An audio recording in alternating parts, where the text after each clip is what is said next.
Un saludo cordial, Honduras.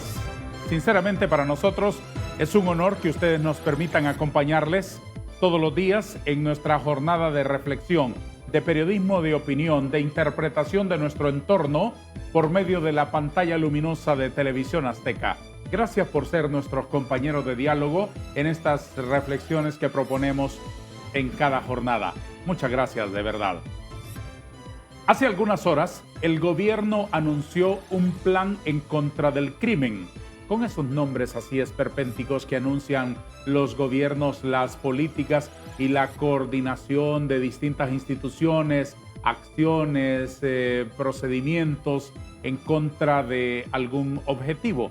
En ese caso, en contra de la criminalidad que aterroriza a esta nación. Está muy bien que lo hagan. Un poco tarde, nos parece un poco descoordinadas las ideas ciertamente, pero está muy bien que, aunque sea tarde, se den cuenta de la necesidad de atacar la inseguridad, la delincuencia, la criminalidad en general. Pero hace algunas semanas, una encuesta de los jesuitas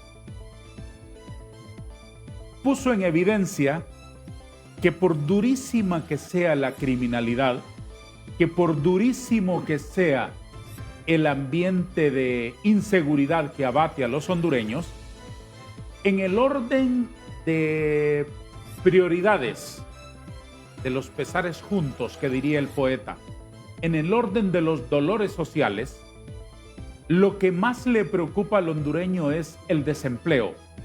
Fíjense cómo es de grave que el desempleo preocupa más que la delincuencia, que roba vidas todos los días, dolorosamente. De tal magnitud tiene que ser el dolor por el desempleo, la necesidad y todas sus nefastas consecuencias, que la inmensa mayoría de los hondureños lo considera el principal problema.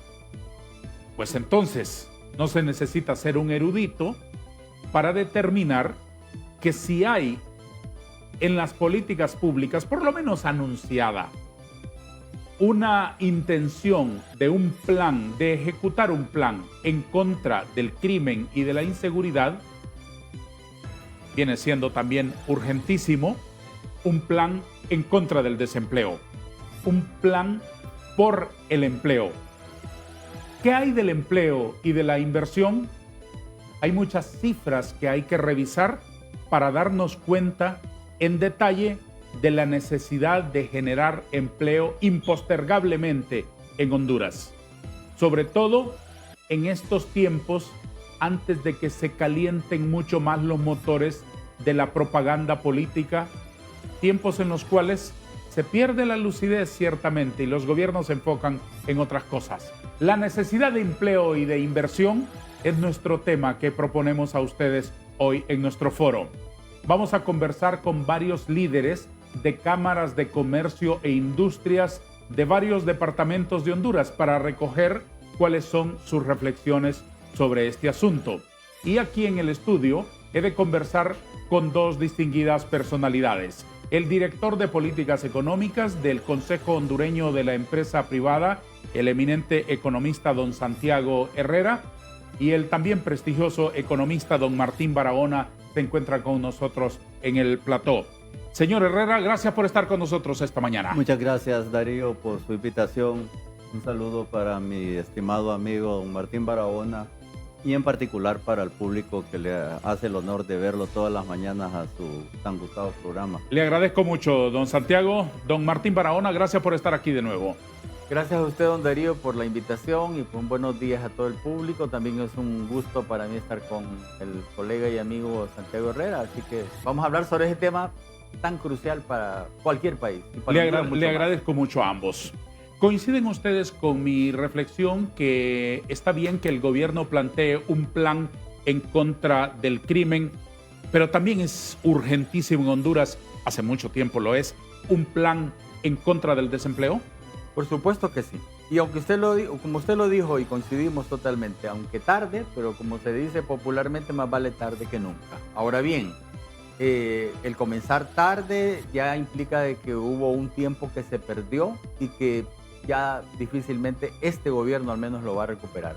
La cuestión de la generación de empleo, la solución de los problemas del mercado de trabajo, la verdad es una materia en la cual todos los gobiernos han resultado aplazados. Todos. No ha habido uno que haya realmente enfocado el tema de una forma tal que permita realmente ir haciendo que se generen puestos de trabajo, que sean puestos de trabajo pues decentes, como dice la OIT, que sean estables, que sean empleos que le den oportunidades de superación a la gente y sobre todo que generen los ingresos para que haya capacidad de compra, porque en la medida en que la gente trabaja, va a tener un ingreso que le va a permitir participar en el mercado. Ese mercado, pues, que es la deidad por en supuesto. Nuestra actualidad. Y justamente sobre eso, economista Barahona, explíquenos, ¿la economía genera empleos o los empleos son los que movilizan la economía en una nación?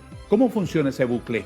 Bueno, es sinérgico, es decir, una cosa ayuda a la otra y viceversa, pero en general lo que se debe de buscar es creación de empresas, ojalá fuesen empresas grandes, pero ya sabemos hay una diversidad de tamaños, hasta las empresas que están compuestas por una o dos personas, las micro generan ingresos, que se le llama, generan ingresos, o una sola persona, como se dice en las propias estadísticas, por cuenta propia, en un oficio, un fontanero, un albañil, un mecánico. Genera ingresos para su familia, paga impuestos, etc. Entonces, estos puestos de trabajo deben de generarse a una velocidad que sea correspondiente, en primer lugar, con el crecimiento de la población y en segundo, con las necesidades. Claro. Es decir, bueno, uno a veces con un empleo tiene la capacidad de sostenerse y sostener a la familia, pero a veces necesita hasta dos trabajos, digamos, a medio tiempo o un trabajo a tiempo completo y otro pues que sea ocasional. El hecho es que hayan opciones de que la gente preste un servicio, produzca un bien y con ese ingreso o esa ganancia, entonces tendrá esa capacidad. Por supuesto. Voy a saludar a otro de los intervinientes en nuestro foro, al presidente de la Cámara de Comercio e Industrias de Cortés, señor Karim Cubaín. Buenos días, señor Cubaín. Gracias por intervenir en nuestro foro de TV Azteca. Buenos días, licenciado Ángel Darío Vanegas. Buenos días a sus invitados, don Martín Barahona y don Santiago Herrera. Es un gran honor acompañarles esta mañana. Gracias. Para saludarles y su audiencia. Muchas gracias, licenciado. Gracias, ya iremos con usted. ¿Cuál es la importancia de una economía que genere empleo y de políticas públicas proclives a combatir el desempleo, señor Herrera? El bienestar de nuestra población depende de que tengan un ingreso. Y si no tienen un ingreso, difícilmente la prosperidad y el bienestar se va a percibir. Es por eso que el principal desafío, y nosotros lo hemos venido reiterando de manera amplia y hasta insistente. Sí, muy enfática. Que ese es el principal desafío que enfrenta el país, y para eso se necesita crecer. Se necesita crecer más allá de la tasa promedio de crecimiento que hemos venido teniendo en los últimos años. 3, 3,5, 4, pero de eso no genera la suficiente derrama para que efectivamente tengamos esos empleos que necesitamos y para que podamos crecer de manera sostenida a una tasa razonable superior al 4% en periodo dilatado, se necesita inversión. Así que a mí me gusta mucho el tema de su programa, porque son como dos caras de la moneda. Por un lado tenemos el tema del empleo, que es el resultante de lo que hacemos, y por el otro lado la cara de la inversión. Y para propiciar eso se necesita un plan que el gobierno ejecute de manera organizada, de manera sistemática, de manera muy metodológica, así como han anunciado un plan contra el crimen, por ejemplo. Necesitamos en primer lugar un clima de inversión favorable a la inversión que genere confianza. Y en segundo lugar, pues crear las políticas públicas que propicien la generación de empleo. Y como bien lo dijo Martín, de empleo decente, como lo cataloga la OIT, o empleo formal, como se menciona a menudo, o empleo digno. ¿Y qué quiere decir empleo decente? Quiere decir un empleo que al menos tiene un salario mínimo, y en segundo lugar que tiene suficientes beneficios y tiene protección social. De la totalidad de los empleos que se generan en el país, de más de 1.800.000, apenas 840.000, por ejemplo, están registrados en el Seguro Social. Y eso podría, y un 73% del empleo está en el sector informal. O sea que nadie le garantiza un salario pleno, ni nadie le garantiza beneficios sociales, ni nadie le garantiza protección social. Y por lo tanto es un empleo precario. Claro. Ese es el desafío y lamentablemente pues no vemos todavía esas políticas públicas que favorezcan tanto el clima de inversión por un lado o que favorezcan por otro lado la generación del empleo. Ya revisaremos las cifras y los números fríos sobre ello para dimensionar todo el desafío. Presidente Cubain, usted ha dicho en las últimas semanas que se necesitan aprobación de leyes que propicien la generación de empleo.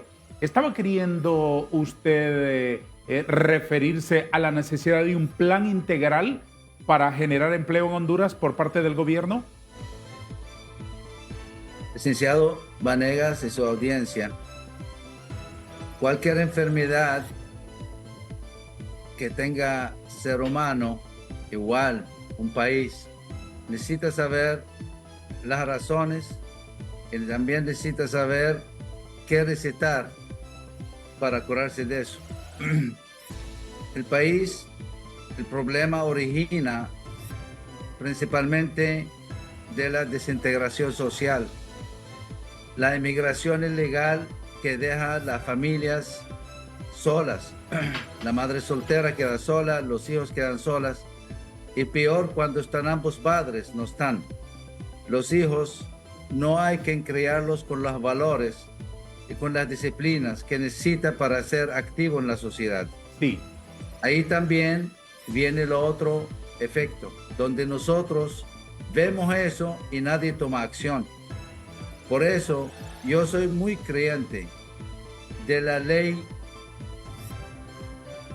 militar obligatorio.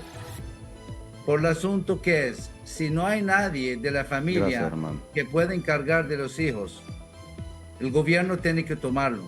Y no hay cómo ser la disciplina y la responsabilidad de ser un militar. Eso nosotros estamos dando oportunidad a nuestra juventud para que ellos preparan, para que ellos tecnifican, para que ellos sean disciplinados y conocen los valores de ser un ser humano incorporado en la sociedad. Ahí viene la parte social. La otra parte de nosotros como autoridades, que seamos autoridades empresariales, autoridades de gobierno, necesitamos de poner nuestra parte. En ese sentido es, para que trabajemos como sector empresarial necesitamos facilitar nuestros trámites, facilitar nuestra vida diaria de negocio y de trabajo. Para ser empresario no es fácil. Si es tan fácil, ya todo el mundo son así. Para ser un empresario que sea exitoso, haber caído 1 y 1000 veces. Y para poder levantar, no todos tenemos la voluntad de levantar.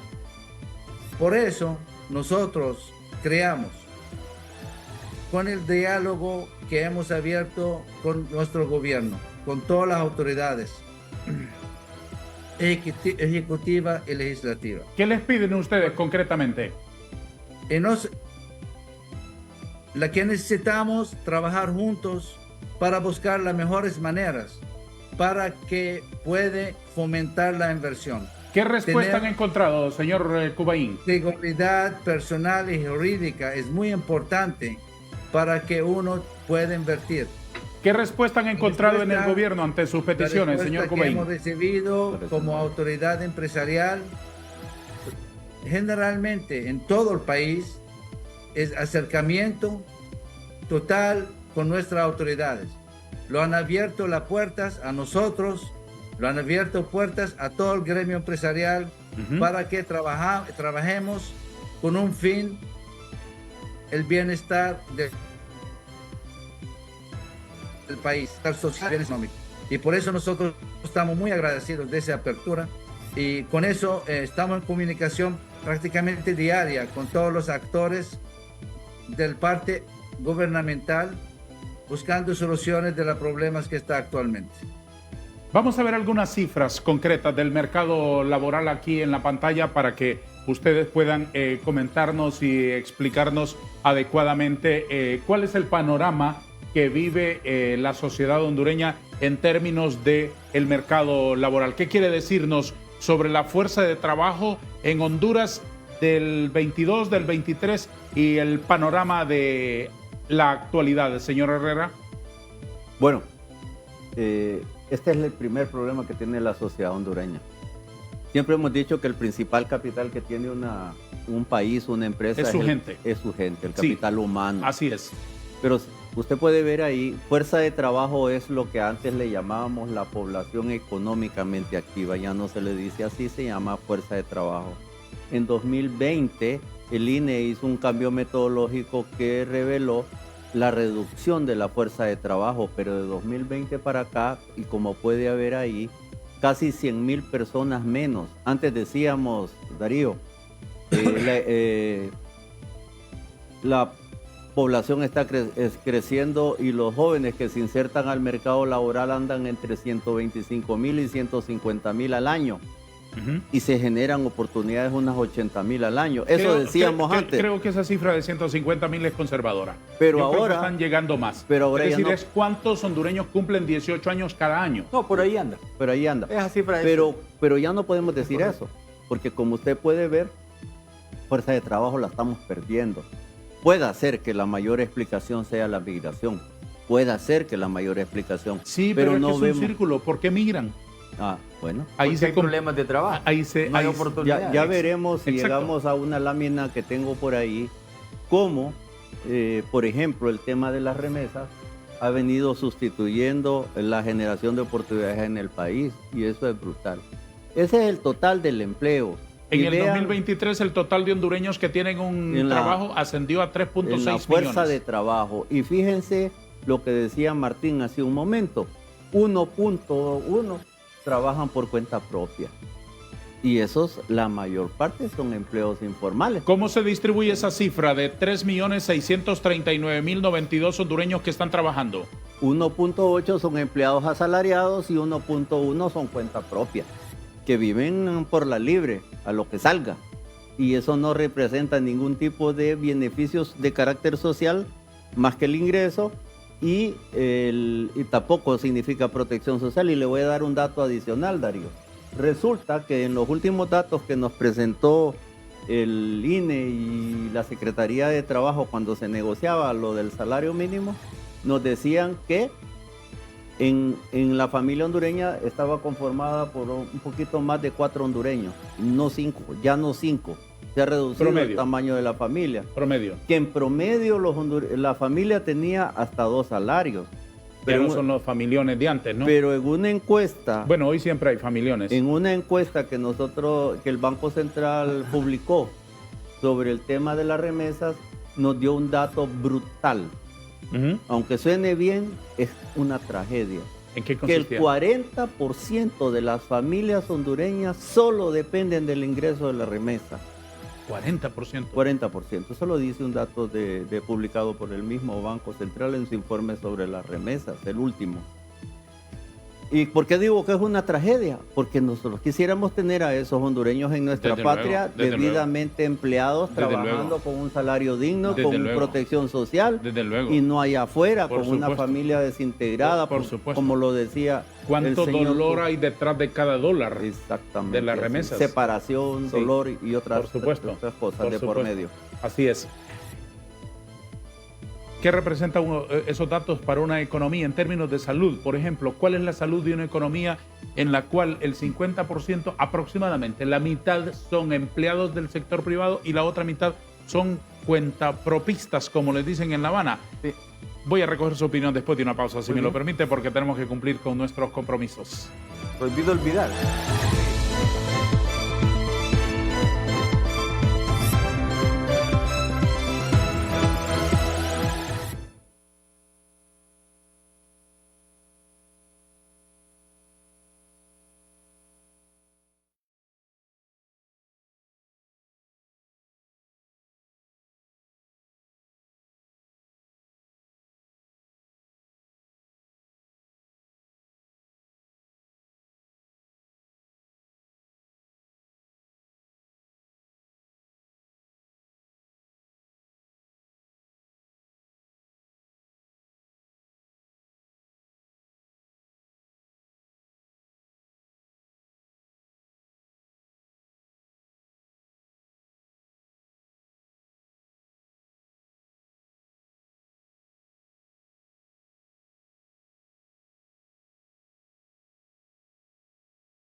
Don Martín Barahona, si fuera como una especie de, por hacer una analogía, por supuesto, una especie de diagnóstico médico, ¿qué le muestra a un economista datos como este de que la mitad de los hondureños empleados son del sector privado y la otra mitad por su cuenta propia rebuscándose? Bueno, en principio eso no es malo, porque habría que ver cuáles son las condiciones en las que se trabaja en ambos, digamos, ámbitos. Pero el problema, creo que por ahí va la pregunta que usted hizo antes de la pausa, es que una sociedad donde donde hay mucho desempleo y están esas condiciones laborales, tiene muchos problemas de enfermedad. Es decir, no está sana, porque son personas que obviamente no encuentran las oportunidades. Es bien interesante estos datos que el COEP ha analizado. Realmente ellos han sabido sistematizar la información. Información que, por cierto, Darío y Santiago, existe desde hace muchas décadas. Hemos estado llenos de información, pero vacíos de políticas. En el sentido de que se conoce el problema hace mucho tiempo, y no pero se hace han nada para faltado las resolverlo. políticas. Obviamente, el Estado es el que debe de liderar a los demás sectores. La empresa privada lo hace por su cuenta. Y sobre todo, y hay un protagonista que debe de estar en esto, y son las organizaciones de trabajadores. Las organizaciones de trabajadores deben de preocuparse por este tema del desempleo. Creo que lo están, pero deben de manifestar o de expresar esa preocupación haciendo propuestas e incidiendo más con los empleadores, la empresa privada, y obviamente presionando más al gobierno. Por supuesto, para que les escuche, don Martín. Exactamente. Luego, un plan de empleo debe de estar inserto en un plan nacional de desarrollo, ¿verdad, Por supuesto, Santiago? Es decir, por supuesto. una estrategia de país, como lo decía muy bien Santiago, que lleve a que tengamos un crecimiento económico mayor. Sí. Ese 3.5 es un crecimiento, yo lo he dicho así de una manera muy tajante, es un crecimiento miserable. No es que no lo vamos a aceptar, está bien, pero es un crecimiento demasiado bajo para las necesidades del país y lo que se ha acumulado. Usted preguntaba, ¿cuántas personas se incorporan cada año al mercado de trabajo? 100,000, 150,000, le parece poco, pero el problema es que se van acumulando los de los años anteriores. Entonces, llegamos a tener en un momento determinado una masa, y ahí se ve pues lo de los famosos ninis, 1 millón de jóvenes que no trabajan. Ya lo veremos más adelante detalladamente. Veamos. Entonces, ahí están. Es un problema que se ha venido acumulando y que obviamente las válvulas de escape han sido la migración, la emigración. Se expresa en las remesas. Las remesas no nos resuelven el problema, pero amortiguan la crisis. Estamos recibiendo $1 millón cada hora por concepto de remesa. Son unos 9,000 millones al año, ¿no? 9,200 millones. Y este año va a subir a 9,500 posiblemente, pero no nos van a resolver el problema. Revisemos cómo se dibuja la gráfica del 2015 al 2023 en tasa de ocupación o de desocupación. De desocupación, recordemos, desempleo abierto es esto. Quiere decir que perdió el trabajo, está buscando, pero no encuentra. Alcanzó en el 2023 6.4. Lo que representó 250,000 personas desempleadas. Exactamente. Eso parece que está bien, porque se está reduciendo con relación a lo que tuvimos en el 2020, que fue una tasa muy alta. Entonces partimos de un piso muy bajo, Darío. Pero si vemos en la siguiente lámina... Me llama la atención ese detallito, señor Herrera, que de 10 desempleados, 5 son mujeres. Así es. Al analizarlo por género. Y le voy a decir algo peor. De los ninis, de los que hablaba él, 7 de cada 10. Dios santo. El empleo aún no se recupera en los niveles de antes de la pandemia. De la prepandemia. ¿Qué dicen estos números? Esos números dicen que es cierto que se va reduciendo, pero no se está reduciendo al nivel que deseamos, porque quisiéramos estar por arriba de la línea amarilla que se refleja ahí. O sea, no estamos haciendo lo suficiente para crear las oportunidades de trabajo que requiere nuestra gente para poder impulsar el empleo de verdad. La primera barra de la izquierda es el año 2018, del 2019, 20, 21, 22 y 23. 3,639,092 personas. Y mire la fuerza de trabajo del 2020, que es el peor año. El peor año, sí. Sí, no tenemos nada, no estamos haciendo lo suficiente. Lo decía muy bien Martín. Crecimiento miserable, dijo él. Sí. No es malo. Yo tampoco digo que es malo. Es bueno, pero no es suficiente, Darío. Por supuesto. Ese es el problema. No sí, es que hay una cosa que no tenemos en cuenta todo el tiempo, que no es lo mismo 3% en el subsuelo Ujú. que 3% en otras condiciones, habiendo Así es. superado ciertos márgenes. Así es, digamos, Estados las Unidos es lo mismo. economías más desarrolladas crecen. Cuando Estados Unidos crece el 3%, es Hay que buenísimo. poner fiesta. Es buenísimo. Por supuesto, la Exactamente. economía china. Ahora, hay que poner fiesta Hay que con ver, un 3%. o sea, no hay que perderse en los números relativos, las Exacto, tasas, exacto. sino hay que tomar en cuenta los números absolutos. Exacto. ¿Sobre qué es eso? ¿Es un 3% sobre algo? Exactamente. Es lo Tenemos mismo otro aquí. dato aquí más adelante. Sí, es lo mismo aquí. Ujú, Si nos quedamos con el 6.4, como apareció en un Twitter por ahí el otro día, ujú. Parece bajo. el mismo COEP lo conoce. Este de los problemas del empleo, don Santiago. Hay Vamos una- a ver la imagen. 2.4 millones de personas tienen problemas de empleo. Y cuando decimos que tienen problemas de empleo, nos referimos a que hay 250,000 datos de 2023 que nos dio el INE. 250,000 no tienen empleo, 140,000 están desalentados. Y este es tal vez el peor problema del empleo. 1.976.000 son subempleados. ¿Y qué quiere decir subempleado? Hay de dos tipos. El que trabaja todo el tiempo, pero no recibe un salario pleno. No le llega al mínimo. Y el que trabaja medio tiempo, pero tampoco tiene el salario mínimo completo. Y esos son los subempleados. Ese es el subempleo visible y el subempleo invisible. Así le dice, pero no nos vamos a Son meter 2 millones de personas. prácticamente Casi. 2 millones de personas. 2 millones de personas. Dos personas. Son personas que están ocupadas, ¿Sí? pero Pero es no. como que medio trabajan y medio están desempleados. O trabajan siempre bien, pero no están recibiendo un salario o no tienen ningún tipo de beneficio. Esa es Sobrevivientes. Ahí no hay espacio para el ahorro, no hay espacio Muy poco. para inversiones, no hay espacio para mejorar la inversión en la educación de los hijos. No hay capacidad de eso. En Así 2 es. millones de personas trabajando. La mayoría es de suponer que están en el sector informal, pero también ha de haber en el sector formal, menos, Ujú. ¿va? Pero Ujú. más, sobre todo en el sector Y vea informal. los datos por dentro, ya desmenuzando por dentro.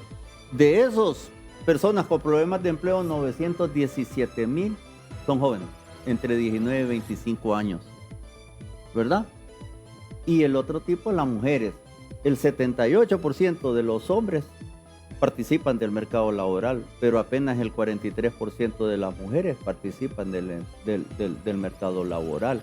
Y entonces, si usted quita 1 millón de jóvenes que no estudian ni trabajan, y además le quita más de la mitad de las mujeres que no trabajan, Ujú. tal vez desempeñan una función doméstica, pero no es un trabajo formal. Explíciteme mejor las cifras del desempleo juvenil, don Santiago. Ahí está. Mientras la tasa de desempleo promedio nacional es 6.4, la tasa de desempleo para los jóvenes es de 11.2. O sea, eso es un problema grueso, porque ahí estamos hablando del famoso bono demográfico. Ujú. Recuerda, el bono demográfico nos lo anunciaron ya hace algunos años, no sé si la UNESCO o la UNICEF. La pirámide poblacional en algún periodo entre el año 2019 y el 2042 para Honduras se iba a dejar de ser una pirámide Ujú. y se iba a ensanchar por el medio. ¿Y qué quería decir por el medio?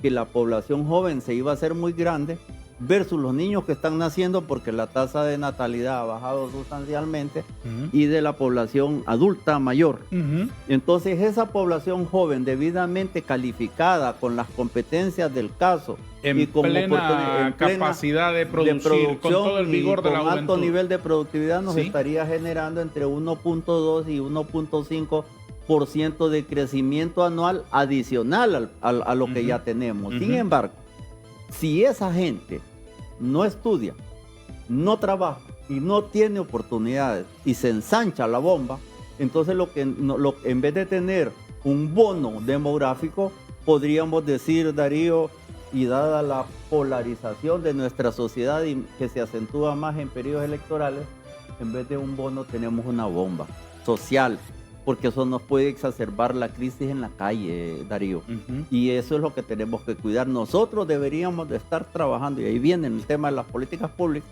trabajando en educar a esos jóvenes, porque entonces cuando son ninis y no están trabajando, perdemos la producción de hoy. Pero cuando no se están formando, estamos perdiendo la producción de mañana, porque esa producción, ¿cómo se insertan al mercado laboral si no se están formando? ¿Cómo se insertan con éxito? ¿Cómo van a ser productivos si no están debidamente educados? Entonces, don Crisi, y aquí le revelo, Darío, el otro problema. Ya dijimos de los jóvenes, ahora hablemos de las mujeres. Mire la tasa de desempleo de hombres y mire la tasa de desempleo de mujeres. El promedio sigue siendo el 6.4, pero las mujeres siguen estando en un nivel de desempleo superior al promedio de los hombres y volvemos otra vez a la crisis social. ¿Qué pasa con la familia que tiene cabeza de familia a una mujer? Que son muchas. La mayoría sí. son el 35% aproximadamente. Entonces estamos hablando de un problema grave, Darío, porque entonces volvemos al tema de que no hay suficiente ingreso para la familia y tampoco hay suficiente bienestar. ¿Qué le dicen esas cifras, economista Barahona? Sí, son cifras, como le repito, Santiago y Darío, son cifras que nos dan el diagnóstico perfecto del problema. O sea, la enfermedad por la que usted preguntaba de la economía aquí con el desempleo está muy claro. Así es, ahí está. Entonces, ahora lo que habría que hacer es realmente aplicar políticas, remedios. No va a ser fácil porque el problema se ha acumulado durante mucho tiempo y entonces ya a estas alturas las políticas públicas que no existen en estos momentos van a resolver una parte del problema. Yo le diría, tenemos abundancia de datos, pero tenemos escasez de políticas. De acuerdo. Pasamos inundados. Estos datos que tiene el COEP los hemos venido manejando, la verdad, hace tiempo. No y los tiene el gobierno, los tiene la Secretaría de Trabajo, la Secretaría de Desarrollo Económico, le todo el mundo lo tiene. Al COEP que han insistido en el tema. Yo mismo, por ejemplo, en lo personal me he pronunciado a favor del Pacto por el Empleo, no estando de acuerdo en muchas cosas que la empresa privada plantea en situaciones, pero creo que en esa parte la empresa privada ha sido muy atinada y el gobierno ha sido muy sordo. Entonces, volviendo al tema, esto que planteaba Santiago, el cambio demográfico, es decir, la pirámide que nosotros antes teníamos era bastante puntuda, como dicen, y ancha, una base ancha porque había bastante población joven. Ahora esa base, esa pirámide, ya dejó de ser una pirámide en realidad. Ahora tiene una forma como de cebolla. Es decir, es más estrecha de la base porque hay menos crecimiento de la población. Antes la población crecía al 4.5, 5% al año. Claro. Ahora está creciendo 1.5 o a veces menos del 2, Santiago. Entonces, esa parte de la reducción en la población económicamente activa, es decir, los que están trabajando o los que están buscando trabajo, que bajó de 4.2 millones a 3.6 millones, en parte se debe a la inmigración, pero también se debe al efecto de un crecimiento de la población más bajo. Esa es una, entre comillas, buena noticia. Significa que la población hondureña se está reproduciendo a menos velocidad. El tamaño de la familia es menor, pero eso también hace que sea una población que se va envejeciendo. La cantidad, el porcentaje que representa la población mayor de 30 años, 40, 50, ahora es mayor. Claro. Y eso es una cuestión prematura y precoz, porque se suele dar en las economías más desarrolladas, pero cuando ya se ha logrado tener fuentes de empleo. En Honduras, sin fuentes de empleo suficientes, ya entramos a una fase de transición demográfica un poco más avanzada, es decir, la población está envejeciendo, la edad promedio hace 30, 40 años era menor de 18 años, ahora es de 24, 25 años. Y en el 2030 la edad promedio van a ser 30 años. Es decir, va a ser población adulta joven, todavía hay, entre comillas, bono demográfico. Pero cada vez con menos jóvenes. Con castigo, como dicen en la parte financiera. Un bono que ya no recibe todos los réditos o los beneficios que se esperaría de tener abundancia de mano de obra, sino que tenemos menos mano de obra y la empresa privada misma va a enfrentar problemas porque no va a encontrar disponible gente que le trabaje. Le pregunto al presidente de la Cámara de Comercio e Industrias de Cortés, don Karim Cubaín, ¿cómo ve estos datos, señor Cubaín? De acuerdo con el licenciado Herrera y el licenciado Barahona, estamos actualmente trabajando como exportadores de cerebros para Estados Unidos, para Europa. Nuestro problema principal es la bendición, al mismo tiempo es una desgracia, que es la remesas. El Sí. 40% de las familias, como menciona el licenciado Herrera, dependen de las remesas. Único Y ingreso. eso significa esos jóvenes también ya no quieren trabajar ni quieren estudiar. Es un problema social muy grave. Nosotros en la Cámara estamos tratando de ayudar en dos ejes. Un eje que es oportunidad de trabajo para estos jóvenes. El 16 de mayo pasado hemos hecho la feria de empleo, a donde, a donde incorporaron 210 empresas, solicitando 3.010 puestos de trabajo. Y llegaron ese mismo día Sí. 5.995 personas a buscar ese puesto de trabajo. Casi el doble. Ese se hizo en un solo día. Pero sí se colocó 3.010 puestos de trabajo. Por otro lado, estamos trabajando con los emprendedores. Las cifras dicen que tenemos actualmente 1.100.000 emprendedores, que ellos tratan e intentan hacer su vida empresarial y crecer en un año, menos de un año fracasan por los gastos que tienen que hacer para poder funcionar. La que estamos haciendo, el ejemplo vivo que está actualmente, que es Bazares Sábado, que está en San Pedro, Tegucigalpa. Actualmente nosotros estamos trabajando para expandirlo con las demás cámaras de comercio, de Progreso, de Choluteca, de otras ciudades para que sea replicado. Tenemos actualmente 210 emprendedores en San Pedro Sula, en Bazares Sábado, que vienen todos los sábados. Y esa gente al mismo tiempo nos estamos preparándolos con asociación, con la academia, para que saben cómo vender, cómo comprar, que manejan las finanzas de su negocio. Que crezcan y que generen empleo también. En eso hemos tenido éxito, a donde varias de ellos ya han salido a abrir su propio negocio, algunos tienen ya cadenas de negocio. La que concentramos en eso, igual la que ha mencionado el licenciado Herrera, el licenciado Barahona, la que estamos concentrando con ellos es formalizarlos. Claro. Formalizarlos en la misma Cámara de Comercio, en el portal empresarial, tenemos ese servicio gratuito para que formalizar ellos, a donde ellos pueden expandir su horizonte en el sentido, no solamente poner su mesa y andar vendiendo su producto, es poder vender a nivel grande. Algunos de ellos ya están exportando, pueden vender a supermercados, a tiendas, pero necesitan ser formales. Claro. ¿Qué significa informal? Significa ya ellos ya son parte de la economía del país. Por supuesto. Vamos a revisar más adelante vamos a revisar, señor Cubaín. Y también los fuentes de empleo. Señor Cubaín, vamos a ver más adelante esos datos que a usted le interesa poner en evidencia para analizarlos, que son las cifras de los ninis. Eso será en nuestro siguiente segmento. Vamos a una pausa porque aquí es, como dice don Martín Barahona, prohibido olvidar que somos empresa privada y hay que colocar anuncios. Gracias a Dios por ser empresa privada.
A los ninis se les conoce así porque es una forma de sintetizar ese enorme segmento de muchachos principalmente que ni estudian ni trabajan. ¿Cuáles son las cifras en Honduras de los ninis? Vamos a conocerlos para tener claramente la dimensión de este problema. Tiene la palabra, señor Herrera.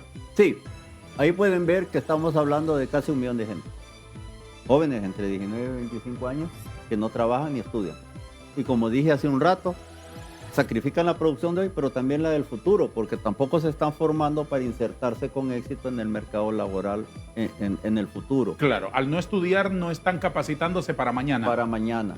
3 de Sí. cada 10 son ninis de los jóvenes. 3 de cada 10, y como vimos, en jóvenes la tasa de desempleo abierto es de 11 versus el 6.4 a nivel nacional. Específicamente 971,000 muchachos en Honduras no estudian ni trabajan. Y como puede ver ahí dice, el 60% se dedican principalmente a realizar quehaceres del hogar, porque la mayoría son mujeres.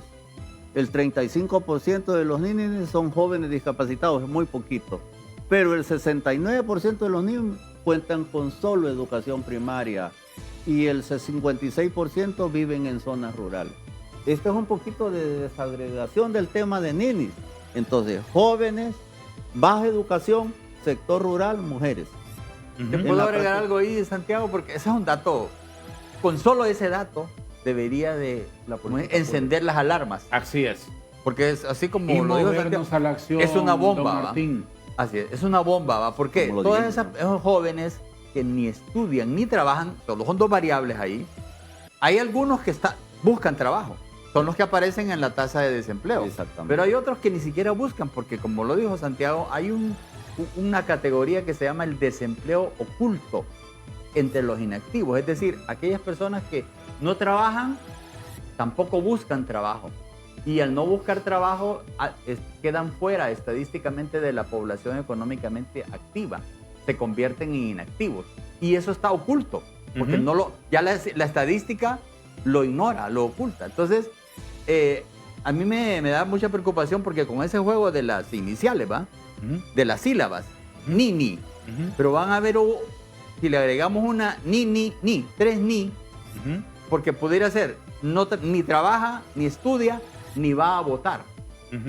Y esto lo digo porque hay una alusión clara a los políticos. Hay un 70% de la población ahorita que dice sencillamente, yo no voy a ir a votar. No confía ya en la democracia formal, eternamente incipiente ni que tenemos. ni votan. Ni votan, exacto. Volvemos al tema de Y de repente si van a Sí. votar, no lo van a hacer con la sabiduría, con la ciencia, como para poder seleccionar bien sus alcaldes, sus diputados y sus gobernantes. Usted me decía, don Santiago, que muchos de los que trabajan no llegan ni siquiera al ingreso equivalente al salario mínimo, que trabajan por su cuenta propia, pero sobreviviendo, con una precariedad brutal y con magrísimos ingresos. Eso es cierto. ¿Cuál es la relación del componente del salario mínimo en las políticas de empleo?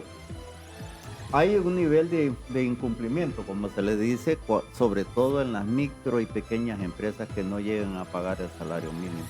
Pero la mayoría de los que no pagan son informales. El otro día decía un funcionario público que el problema es que pagamos mal.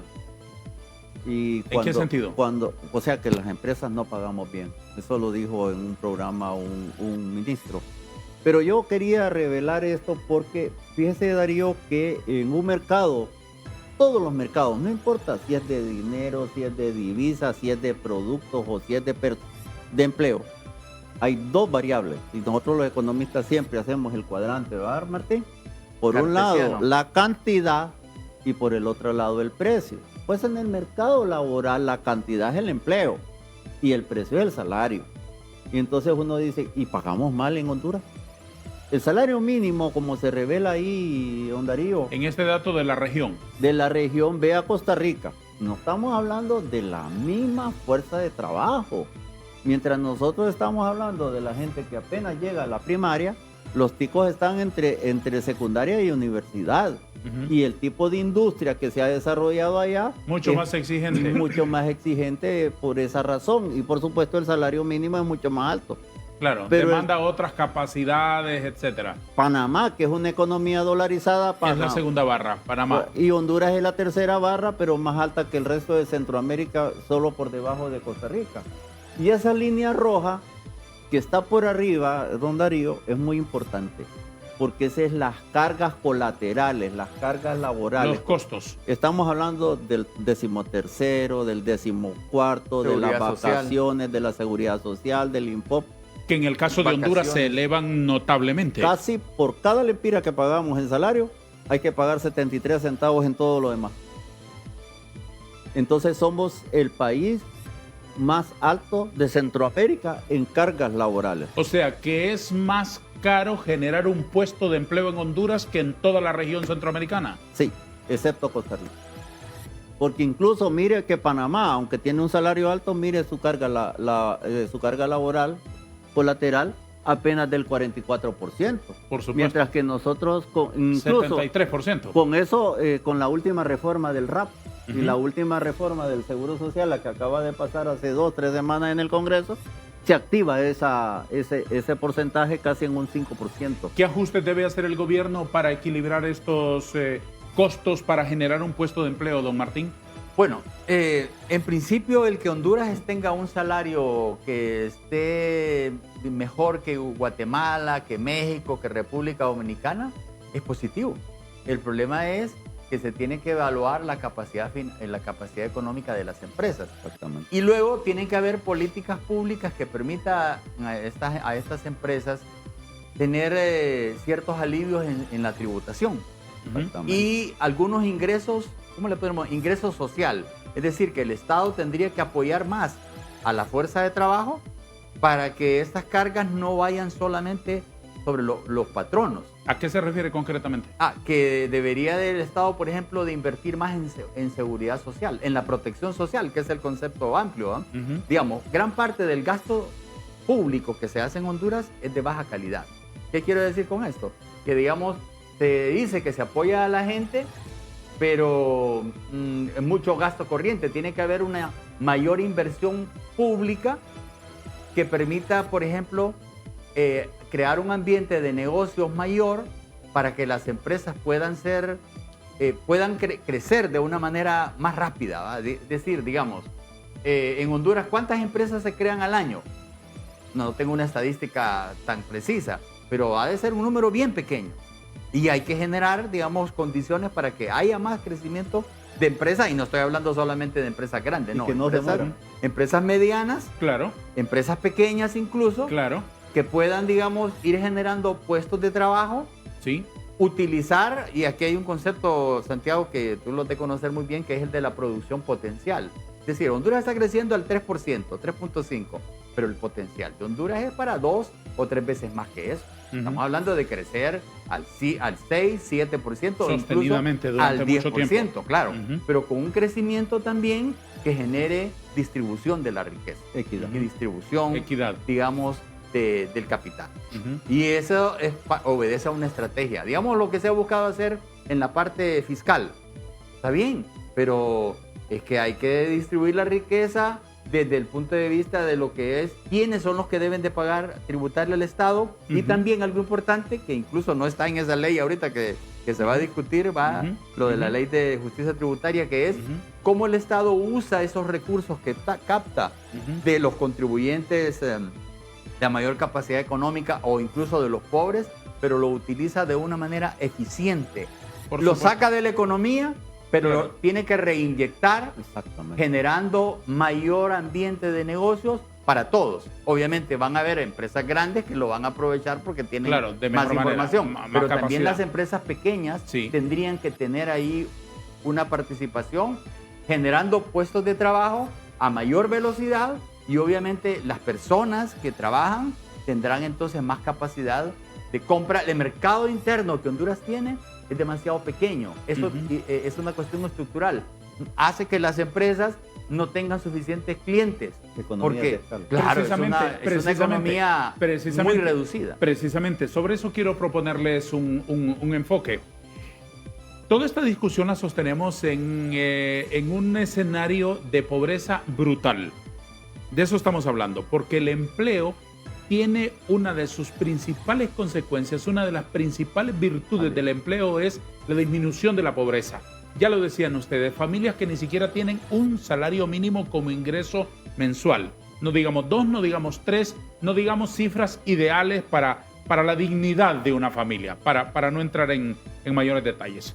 Las cifras de pobreza de Honduras son espantosas y creo que hay que verlas, si son vergonzosas, son indignantes. Y hay que ver este panorama. Personas que viven en pobreza.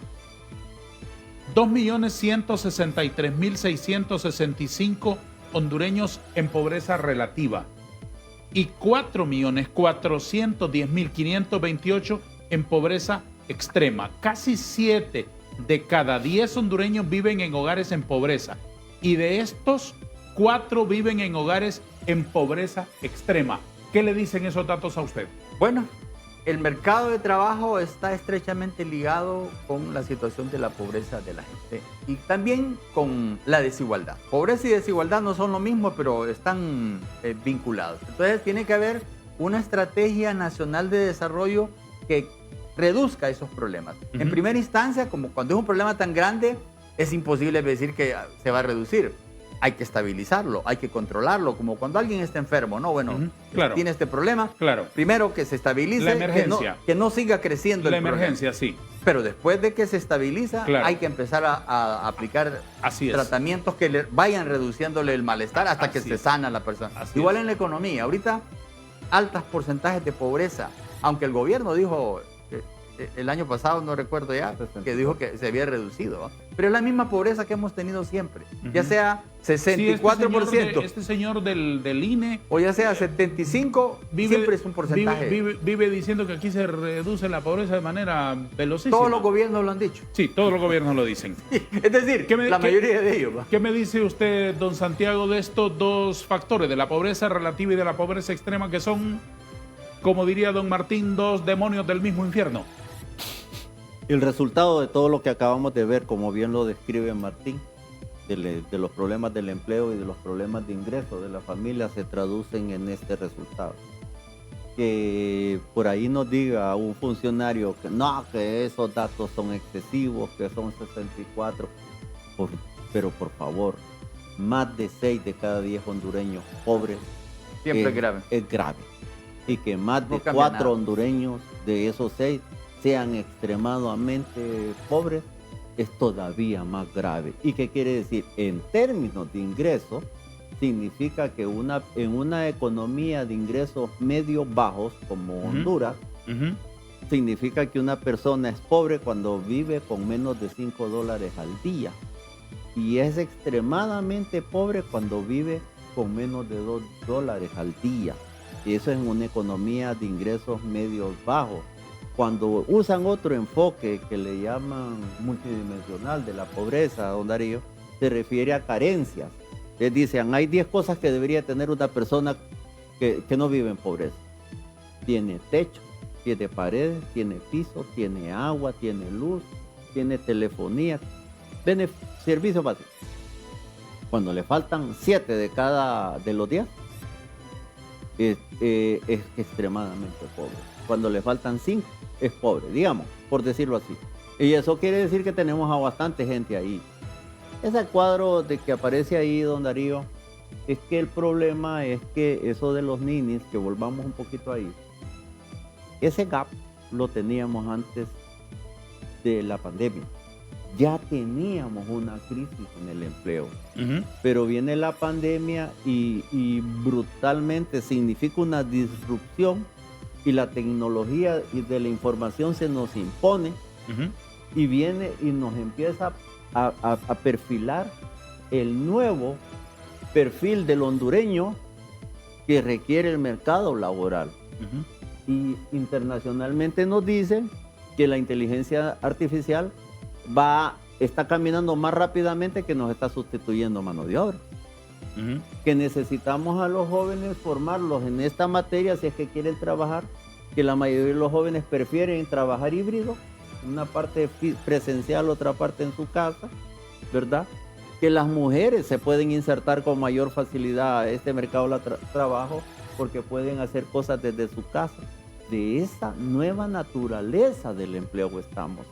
Las famosas siglas en inglés que llaman STEM, que quiere decir Science, Technology, Engineering y matemática. Ciencia, tecnología, ingeniería y matemática. Fíjense que en mujeres en Honduras tenemos un alto índice de participación en esos STEM, porque se están formando, pero ¿saben qué? En enfermería. ¿Y sabe para qué? Para irse. Para ir a cuidar ancianos y para ir a cuidar enfermos en economías como las de Estados Unidos o las de España, donde ganan entre 20 y 25 dólares la hora para poder trabajar. Incluso estamos gastando recursos en formación para eso. Entonces, aparte de lo que el empleo le genera, decía Ronald Reagan que no hay mejor protección social que el empleo, y eso es cierto, y nosotros creemos en esa parte. Pero hay otra parte que es la que habla Martín, que es cómo es posible que de 2013 a hoy, más que se ha duplicado los ingresos tributarios, más que se han duplicado el presupuesto de la República, más que se ha duplicado la deuda, Darío. Estamos allá por el 50% del Producto Interno Bruto en presupuesto y en deuda, pero la pobreza no reduce. Entonces, si no tenemos empleo, pero el gasto social es de mala calidad, entonces estamos fabricando en pobres, Darío, y esa es la desgracia de nuestra sociedad, y es un pecado que nosotros estemos haciendo eso, porque economía estamos fracasando en el cumplimiento de nuestro deber, que es garantizarle el bienestar a nuestra gente. Todo se reduce a discurso vacío, todo se reduce a paja, todo se reduce a brosa. Izquierda por aquí, derecha por aquí, que vamos al cambio, que vamos a la refundación, que estos son narcotraficantes, que estos son ñángaras, que estos son más ladrones que nosotros, que estos son pícaros, que nosotros tenemos las manos limpias, que aquellos tienen las manos sucias. Todo se reduce a tamo mientras haya 7 de cada 10 hondureños en la pobreza y 4 de cada 10 hondureños en la extrema pobreza. Todo se reduce a nada. Todo es palabra vacía. Todo es humo. Una pausa.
revisando la urgencia de un plan en contra del desempleo y en favor de la inversión que genera puestos de trabajo, avanzamos en nuestro foro Hablemos con Hechos en TV Azteca Honduras.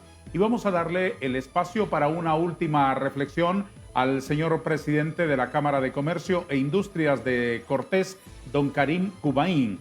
Señor Kubain, en esta última intervención suya, quiero que me explique en un par de minutos ¿cómo podemos entender eso que usted dice, que tienen puertas abiertas con el gobierno, que son recibidos casi con algarabía de parte de los funcionarios públicos? ¿Y por qué no se llevan adelante políticas públicas para generar empleo? ¿Dónde está la desconexión entre sus palabras y los hechos que vemos todos los días? Cuando los economistas encienden la alarma, nosotros tenemos que actuar. Cuando dicen 1 millón de ni trabajan ni estudian y la mayoría son mujeres, tenemos que analizar y ver por qué. El asunto es cuando son mujeres o madres solteras y tienen un par de hijos, niños pequeños, y esa dama no puede trabajar y ni puede estudiar. Ni puede estudiar porque no tiene el factor económico para hacerlo. Y no puede trabajar porque las leyes no permiten en las empresas formales a trabajar una jornada media jornada, sí. Solo jornada completa. Ahora vamos donde tenemos que actuar. Tenemos que buscar unas leyes opcionales para la gente. Esa madre soltera puede trabajar 4 horas cuando sus hijos están en el kinder, en el colegio, donde sea. Y con ese ella puede sostener la más que puede su familia y también puede estudiar. Ahora, la otra tema, que es la justicia tributaria. Tenemos que verla de otra manera. Les voy a dar un ejemplo. Hace poco estuvimos acompañando al ministro de Inversiones y la ministra de Turismo en Arabia Saudita. Es un país que sabemos todos, no necesita inversiones, tampoco no necesita dinero.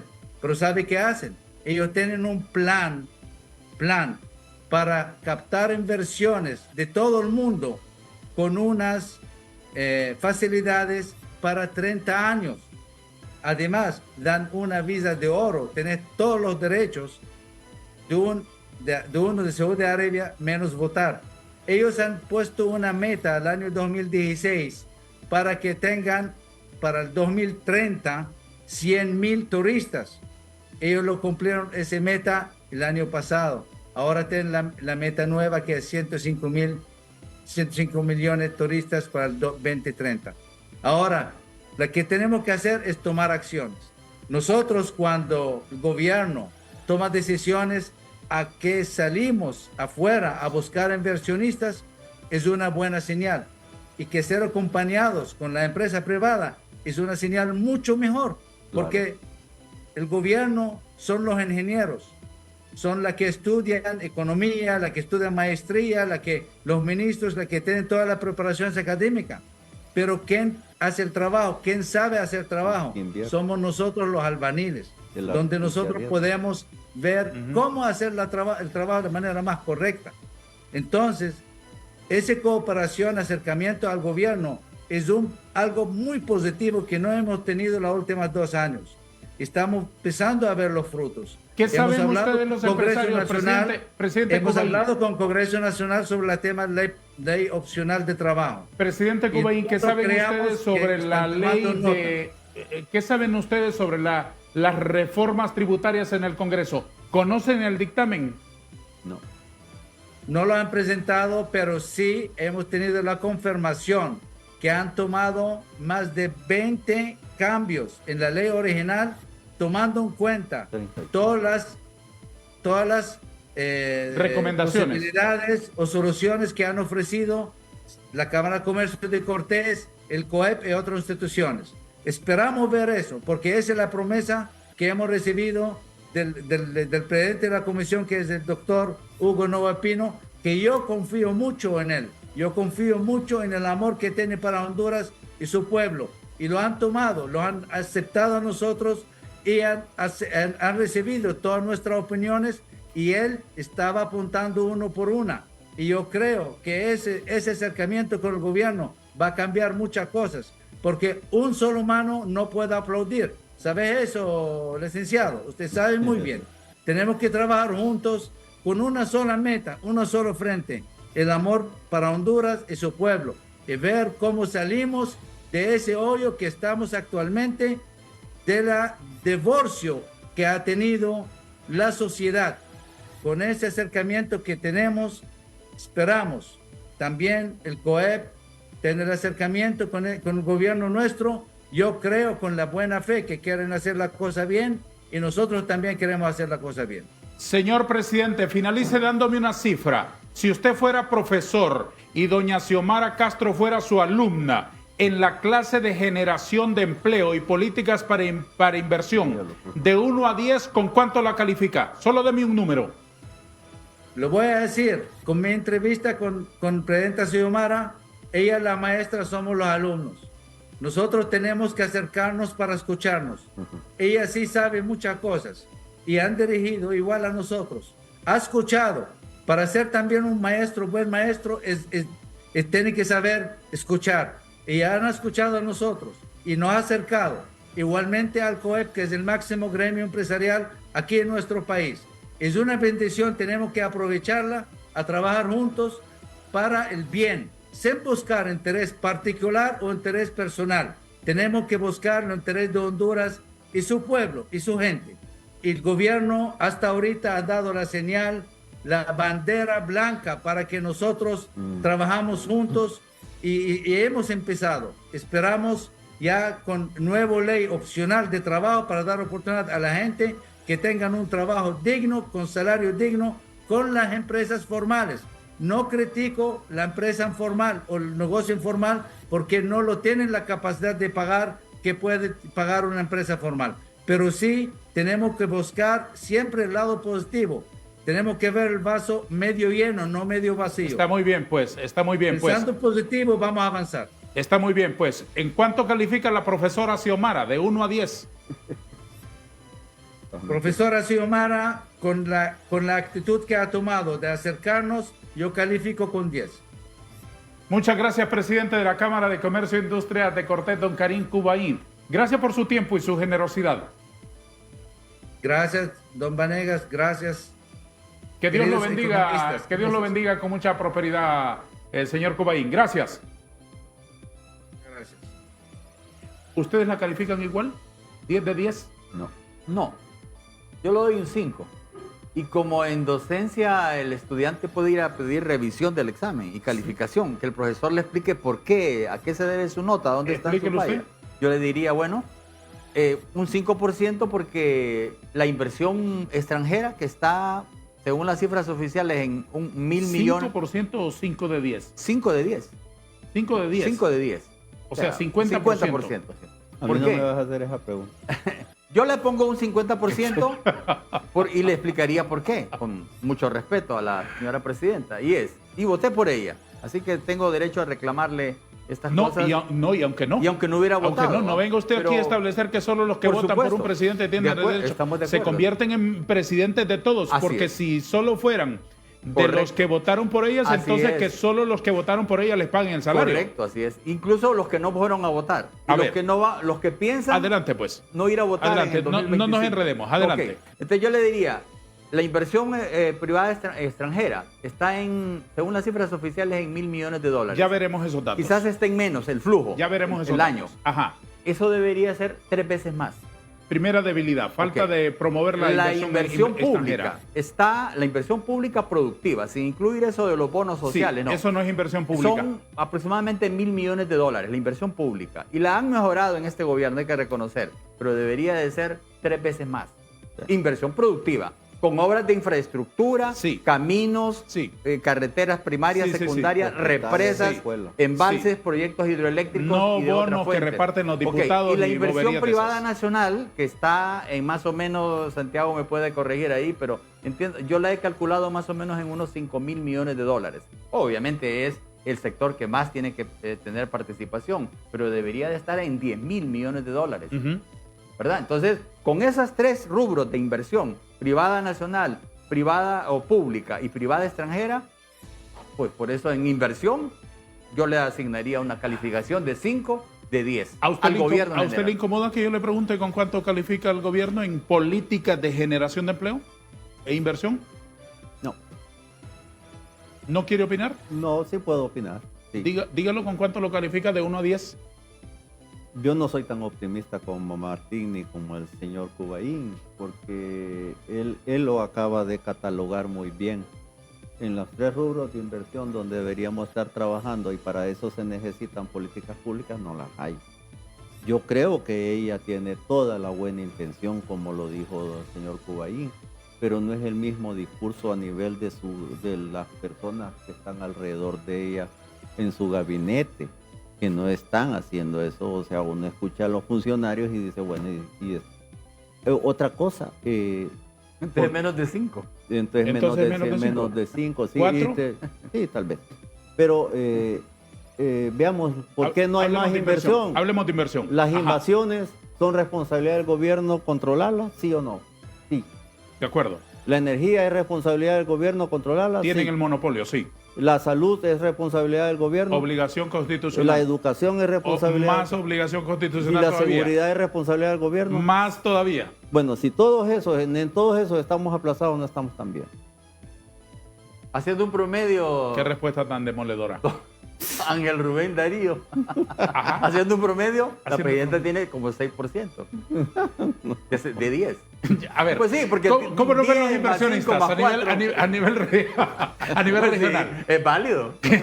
A nivel regional, ¿cómo nos ven los inversionistas? A nivel internacional hay indicadores que por ahí puede haber alguien que los descalifique porque no cree en su... Pero esta gente tiene credibilidad y todo el mundo los está viendo. Y nos califican a nosotros en Estado de Derecho con punto 41, aplazado. En libertad económica. En libertad económica debajo del 60. 58, también es aplazado. Aplazado. Y si nos vemos en temas de corrupción, aplazado.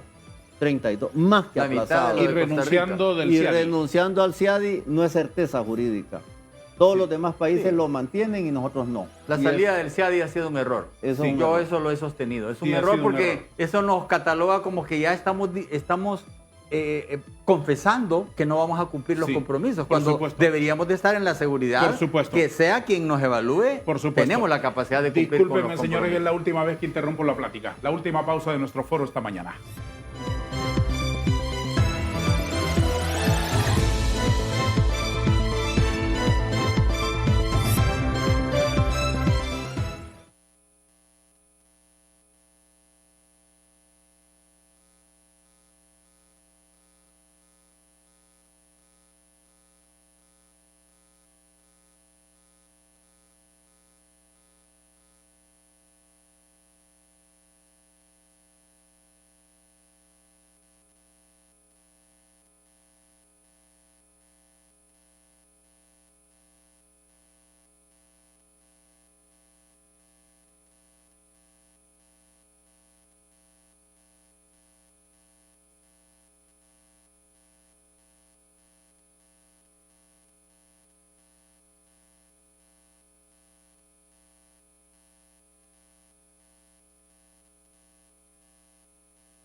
¿Cuáles son las cifras de la inversión nacional y de la inversión extranjera en Honduras? Ya que estamos hablando de combatir el desempleo, y solo se combate el desempleo con inversión que genere justamente esos puestos de trabajo. ¿Cuáles son los datos, don Santiago?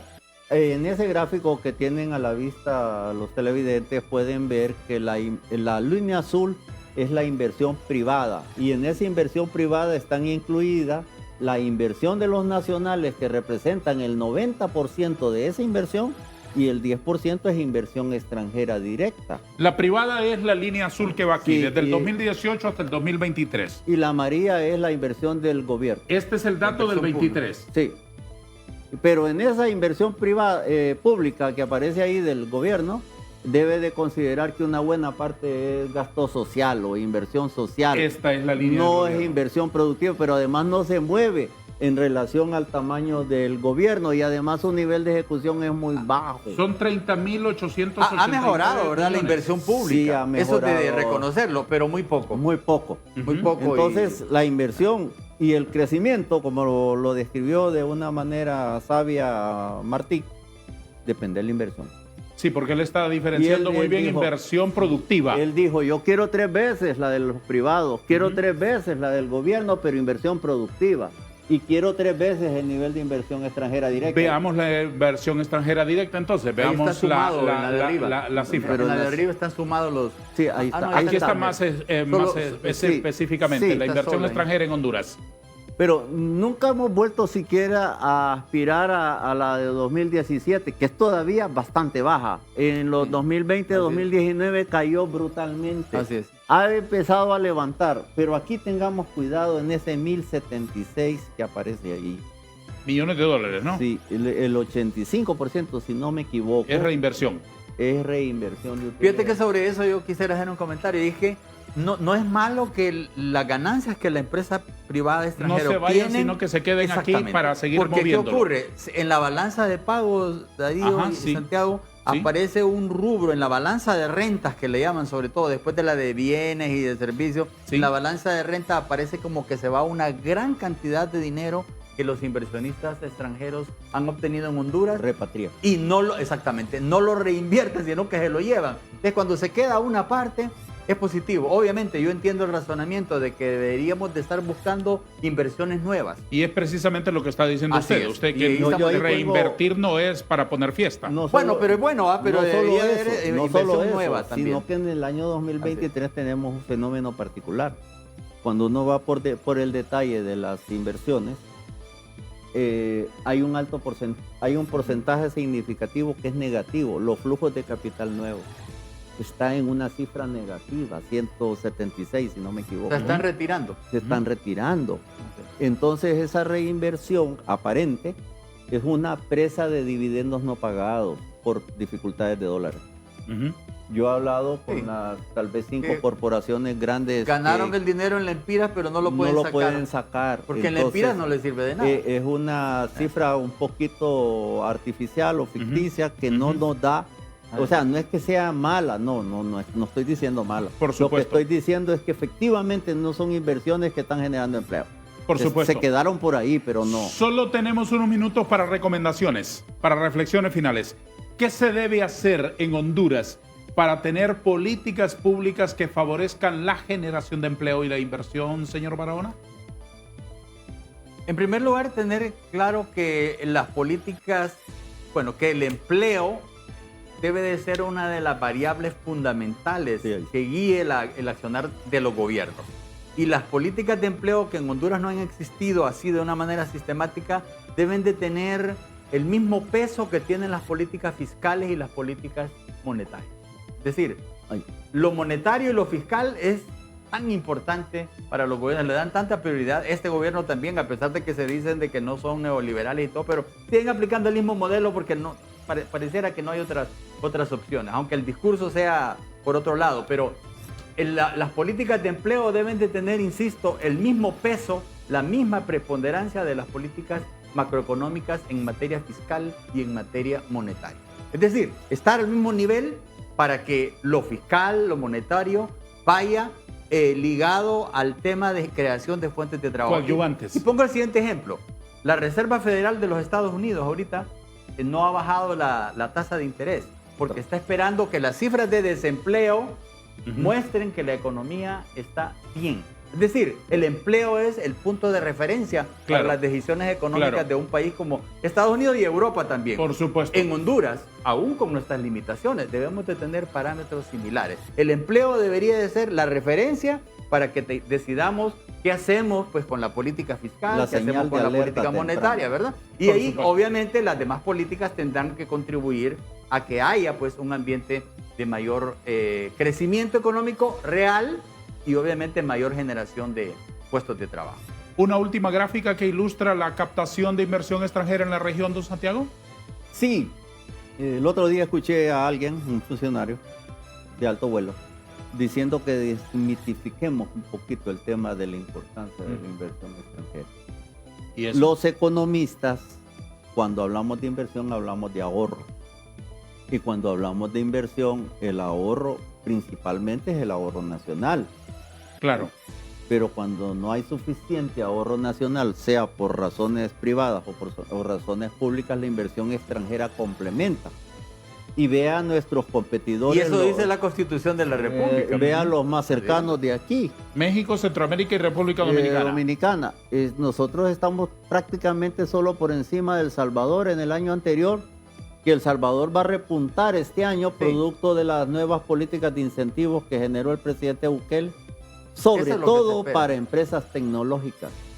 Y eso significa no solo un salto cuantitativo en materia de inversión, sino un salto cualitativo, porque toda la sociedad, tanto las empresas como el Estado, están dando una brutal salto que las va a poner en una posición competitiva mucho más acelerada. ¿Eso es lo que explica que Costa Rica siga siendo el campeón? Por supuesto. Ese es el tema de Costa Rica, que sigue siendo el campeón y sigue trayendo inversiones. Por ejemplo, hoy las empresas que producen microchips están sacando sus inversiones de Taiwán producto del conflicto chino. Claro. Y las están trasladando a Costa Rica. Claro. Y todas las 1.800 millones de dólares, diplomáticas. 1.800 millones de dólares de inversión de investigación y desarrollo para microchips van a generar en Costa Rica el microchip más avanzado. Pero además, pensemos en un político que ya está por salir, que se llama Andrés Manuel López Obrador, un hombre claramente de izquierda, ¿verdad? Sí, es de izquierda. El paquete de tributos que generó el año pasado el presidente AMLO, como le dicen, para atraer inversiones, multiplicó las inversiones brutalmente a un nivel de 36 mil millones de dólares y metió un paquete porque como no tiene suficiente mano de obra preparada, capacitada para entrarle a las nuevas tecnologías, le metió un 25% de incentivo a todas las empresas que inviertan en capacitación por 3 años. Claro. Y aspira este año a superar la meta de los 40 mil millones de dólares. México se atrajo casi el 70% de todo lo la relocalización. La relocalización. Y es un país que recibe altísimas remesas también. Sí, por supuesto. Recomendaciones finales, don Santiago Herrera. ¿Qué debe hacer el gobierno para generar una política pro empleo, así como anunciaron hace poco una política en contra del crimen? Nosotros hemos propuesto un pacto por el empleo. ¿Qué respuesta han tenido? Todavía ninguna. Sí, silencio. Es cierto. Silencio. Pero además necesitamos inversión. Y en inversión pues tenemos que decir Ese abrazo de buena voluntad que doña Anabel Gallardo fue a darle a la casa presidencial a la señora Castro ha sido recíproco. También ustedes se han sentido abrazados por el gobierno con oportunidades y con respuestas. Vuelvo al tema de que con la presidenta pues parece que todo bien, pero no siempre con todo el gabinete. No se concreta. Se concreta. Doña Anabel se comprometió con doña Xiomara, la señora presidenta, a presentarle un plan. Un plan de competitividad con propuestas muy puntuales. ¿Ya está presentado? La conformación de las mesas, los temas que deberían de estar abordándose en esas mesas, pero ya de eso hace más de un mes y todavía no hay respuesta. ¿Hasta cuánto van a esperar sin izar la bandera negra de nuevo? Bueno, esa es una decisión política que tienen que tomar a nivel de la Junta Directiva del COEP, no es mía. No podría decir cuánto tiempo, pero sí podemos decir que